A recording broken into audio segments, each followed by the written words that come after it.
Baiklah, di sini saya akan menjelaskan pengertian dari adsorpsi dan deabsorpsi. Seperti kita ketahui bahwa adsorpsi itu adalah zat padat yang dapat menyerap partikel fluida dalam suatu proses adsorpsi. Sedangkan desorpsi itu adalah proses pelepasan molekul atau ion yang sebelumnya telah diabsorpsi pada permukaan padatan atau cairan. Dalam proses ini, molekul yang menempel pada permukaan suatu material itu dilepaskan kembali ke fase gas atau fase cair. Ada beberapa macam isotherm adsorpsi. Yang pertama itu adalah isotherm Langmuir, yang kita ketahui bahwa isotherm ini itu dibuat oleh Living Langmuir, adalah isotherm yang paling sederhana yang masuk secara fisik. Hal ini didasarkan oleh 4 asumsi. Asumsi yang pertama itu menjelaskan bahwa adsorpsi tidak dapat melampaui cakupan lapisan tunggal. Yang kedua, semua situs di permukaan itu setara. Yang ketiga, suatu molekul hanya dapat diabsorpsi pada tempat yang kosong. Dan yang keempat, kemungkinan absorpsi tidak bergantung pada penempatan lokasi di dekatnya, yaitu tidak ada interaksi antar molekul yang teradsorpsi. Nah, cara untuk menurunkan isotherm Langmuir ini bisa kita tulis dengan persamaan laju adsorpsi, di mana laju adsorpsi yang pertama tuh laju adsorpsi terbanding dengan laju tumbukan molekul dengan permukaan dan tekanan parsial molekul gas, yang dapat kita tulis dengan persamaan D0 per dt sama dengan KAP 1 dikurang 0. Yang kedua itu menulis persamaan laju desorpsi. Laju desorpsi sebanding itu dengan fraksi yang tertutup dengan jumlah situs yang terisi persamaan. Ini bisa ditulis dengan D0 per dt sama dengan min KD0. Nah, yang ketiga itu dia menyamakan laju dan membangun isotherm. Pada kesetimbangan laju, adsorpsi dan desorpsi itu adalah sama. Nah, dari sini kita dapat menyusun persamaan Langmuir yang menggambarkan hubungan antara penutupan permukaan. Selanjutnya itu ada adsorpsi non-disosiasi dan disosiatif. Ada dua isotherm Langmuir. Yang pertama pada gambar 19B2. Isotherm Langmuir itu untuk adsorpsi non-disosiatif, di mana kurvanya menunjukkan bahwa penutupan fraksional terhadap tekanan untuk nilai yang berbeda. Yang kedua itu pada gambar 19B3 itu isotherm Langmuirnya itu termasuk adsorpsi disosiatif, di mana dia memiliki nilai 2 kali lipat dari permukaan. Jadi Ag per 2 sama dengan surface.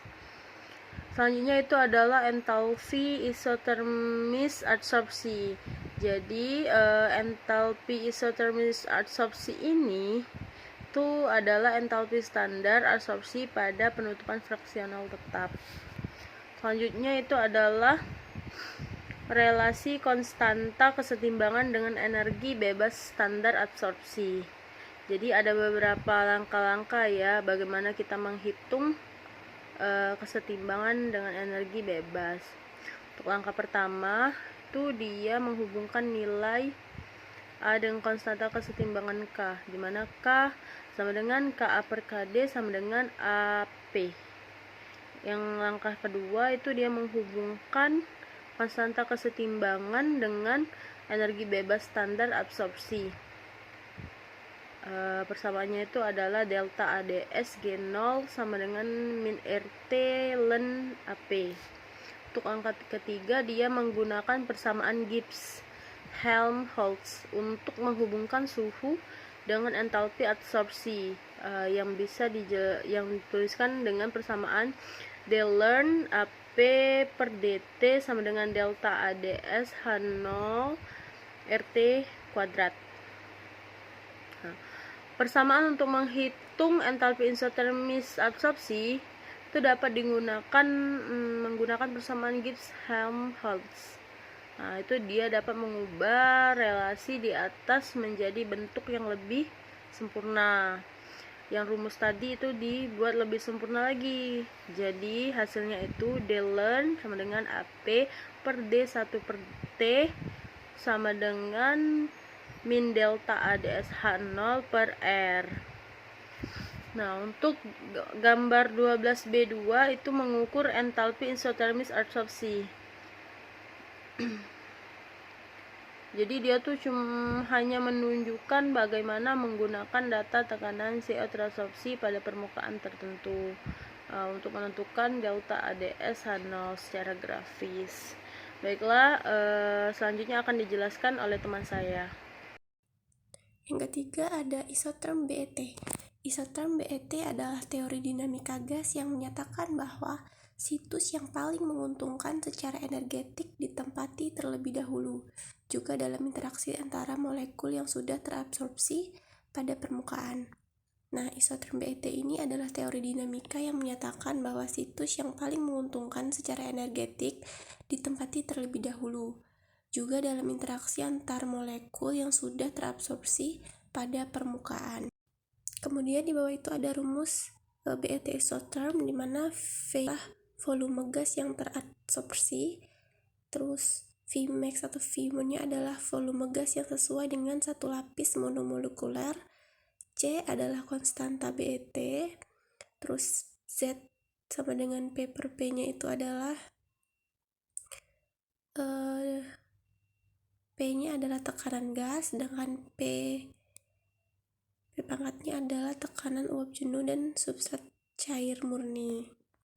Isotherm BET atau Brunner-Emmentaler adalah teori yang menjelaskan absorpsi gas pada permukaan padat. Teori ini didasarkan pada asumsi bahwa absorpsi terjadi pada permukaan homogen melalui gas dapat terabsorpsi pada berbagai situs dengan energi interaksi berbeda. Absorpsi dapat terjadi dalam beberapa lapis. Nah, bentuk isotherm BET ini tergantung pada nilai konstanta BET atau lambangnya itu C kecil, dimana ketika C kurang dari 1, maka absorpsi gasnya lemah. Jika C sama dengan 1, absorpsi gasnya kuat. Jika C lebih dari 1, maka absorpsi gas sangat kuat. Dan yang terakhir itu ada isotherm Temkin dan Freundlich, di mana isotherm Temkin ini mempertimbangkan variasi energi absorpsi dengan cakupan permukaan. Jadi si isotherm Temkin ini memberikan hasil yang lebih baik daripada isotherm Langmuir untuk tekanan tinggi. Sedangkan untuk isotherm Freundlich-nya ini, isotherm merupakan pertimbangan interaksi antara molekul yang terabsorpsi pada permukaan. Jadi si isotherm Freundlich ini mempertimbangkan hasil yang lebih baik daripada isotherm Langmuir dan tekanan tinggi juga. Nah, grafik ini itu adalah grafik energi potensial untuk kemersopsian disosiatif pada molekul A. Jadi, dalam setiap kasus P itu adalah entalpi fisisopsi atau non-disosiatif, dan C itu untuk kemersopsian. Biasanya T sama dengan 0. Nah, ketinggian puncak perantara itu menentukan apakah kemersopsian itu teraktivasi atau tidak teraktivasi. Begitu. Selanjutnya itu ada B, absorpsi dan desorpsi pada tingkat molekular. Jadi, laju tertutupnya suatu permukaan oleh absorbat bergantung pada kemampuan substrat untuk menghilangkan energi partikel yang masuk ketika partikel tersebut bertumbukan dengan permukaan yang merupakan proses dari akomodasi. Nah, jika energi tidak hilang dengan cepat, partikel akan bermigrasi ke permukaan hingga mencapai tepi atau hingga getaran mengeluarkannya ke dalam gas di atasnya. Jadi, proporsi tumbukan dengan permukaan yang berhasil menimbulkan absorpsi disebut dengan probabilitas pelekatan. Nah, dapat dihitung dengan menggunakan persamaan S sama dengan laju absorpsi partikel dengan laju dibagi tumbukan partikel dengan permukaan. Penyebutannya dapat dihitung dari molekul kinetik dari Z pada topik 19A, dan pembilangnya dapat diukur dengan mengamati laju permukaan tekanan. Untuk nilai S ini dia sangat bervariasi. Misalnya pada suhu kamar CO itu memiliki S dalam kisaran 0,1 sampai 1 untuk beberapa logam CO. Namun untuk N pada rhenium kurang dari 10, menentukan bahwa diperlukan lebih dari 100 tumbukan sebelum satu molekul itu menempel pada permukaan. Studi pada bidang kristal tertentu itu menunjukkan kekhususan yang jelas untuk N pada tungsten pada suhu kamar berkisar dari 0,7 pada 320 permukaan ke bawah hingga kurang dari 0,01 pada 110 permukaan. Jadi kemungkinan lengketnya berkurang itu seiring dengan meningkatnya cakupan permukaan. Dapat dilihat pada gambar 19b.8. Terus asumsi sederhananya adalah S itu sebanding dengan 18 pecahan terbuka, dan penulisannya biasanya S sama dengan 1 dikurang 2 dikali S0, di mana S adalah kemungkinan lengket pada permukaan yang bersih sempurna. Selanjutnya, desorpsi selalu diaktifkan karena partikel harus diangkat dari dasar sumur potensial. Nah, partikel terfisisopsi itu bergetar dalam sumur potensialnya yang dangkal dan mungkin akan terlepas dari permukaan dalam waktu singkat.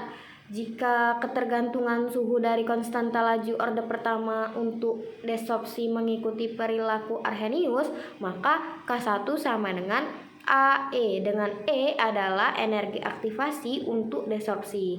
Oleh karena itu, ketergantungan suhu pada waktu paruh tempat tinggal dan waktu paruh untuk tetap berada di permukaan itu adalah TV2 sama dengan Len 2 per Ka dikali sama dengan Pi dikali dengan persamaan Arrhenius, yaitu EA per RT.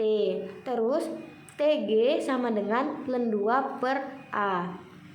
Untuk waktu T itu adalah waktu paruh tinggal dalam batas suhu yang sangat tinggi, yaitu ketika penghalang aktivasi itu mempunyai efek yang dapat diabaikan. T adalah batas waktu paruh tinggal. Jadi kita harus perhatikan tanda positif pada eksponensial. Semakin besar energi aktivasi untuk desorpsi, maka semakin besar waktu paruhnya. Nah, energi aktivasi desorpsi ini dapat diukur dengan beberapa cara. Namun, nilai-nilainya tersebut harus ditafsirkan dengan hati-hati karena seringkali tergantung pada cakupan fraksional dan mungkin berubah seiring dengan berlangsungnya desorpsi. Selain itu, pengalihan konsep seperti orde reaksi dan konstanta laju dari stadi massal ke permukaan adalah hal yang berbahaya, dan hanya ada sedikit contoh kinetika desorpsi orde pertama atau orde kedua, sama seperti dengan ada sedikit reaksi orde integral dalam fase gas juga. Jika komplikasinya diabaikan, salah satu cara mengukur energi aktivasi desorpsi adalah dengan memantau laju peningkatan tekanan ketika sampel dipertahankan pada serangkaian suhu dan kemudian mencoba membuat plot Arrhenius. Teknik yang lebih canggih itu adalah desorpsi tempogram suhu atau TPD atau spektroskopi desorpsi termal atau TDS. Nah, ini kan ada diagram. Jadi diagram ini menunjukkan suhu sampel itu dinaikkan secara linear dari lonjakan laju desorpsi seperti yang dipantau oleh spektrofotometer massa. Diamati ketika suhu mencapai titik di mana desorpsi itu terjadi dengan cepat. Namun setelah desorpsi selesai, dalam artian tidak ada lagi si adsorbat yang keluar dari permukaan, laju desorpsi menurun seiring dengan kenaikan suhu. Oleh karena itu, spektrum TPD ini yang merupakan plot laju desorpsi terhadap suhu menunjukkan puncak yang lokasinya bergantung pada energi aktivasi desorpsi. Kemudian ada mobilitas di permukaan. Nah, aspek selanjutnya ini dari kekuatan interaksi antara absorbat dan substrat. Jadi, mobilitas ini seringkali merupakan fitur penting dari aktivitas katalis, karena katalis mungkin tidak efektif jika molekul reaktan terabsorpsi sangat kuat sehingga tidak dapat bermigrasi. Energi aktivasi ini untuk difusi pada suatu permukaan tidak harus sama dengan energi aktivasi untuk desorpsi, karena partikelnya mungkin sama, mampu bergerak melalui lembah di antara puncak potensial tanpa meninggalkan permukaan sepenuhnya. Secara umum, energi aktivasi untuk migrasi adalah sekitar 10-20% energi ikatan permukaan absorbat. Namun, nilai sebenarnya itu bergantung pada luasnya cakupan. Struktur cacat sampel yang bergantung pada suhu itu mungkin juga memainkan peran dominan, karena molekul-molekul yang terabsorpsi itu mungkin akan mudah untuk melewati suatu teras daripada mengelilingi sepanjang kaki anak tangga. Dan molekul-molekul ini mungkin akan terperangkap dalam ruang kosong di teras yang datar.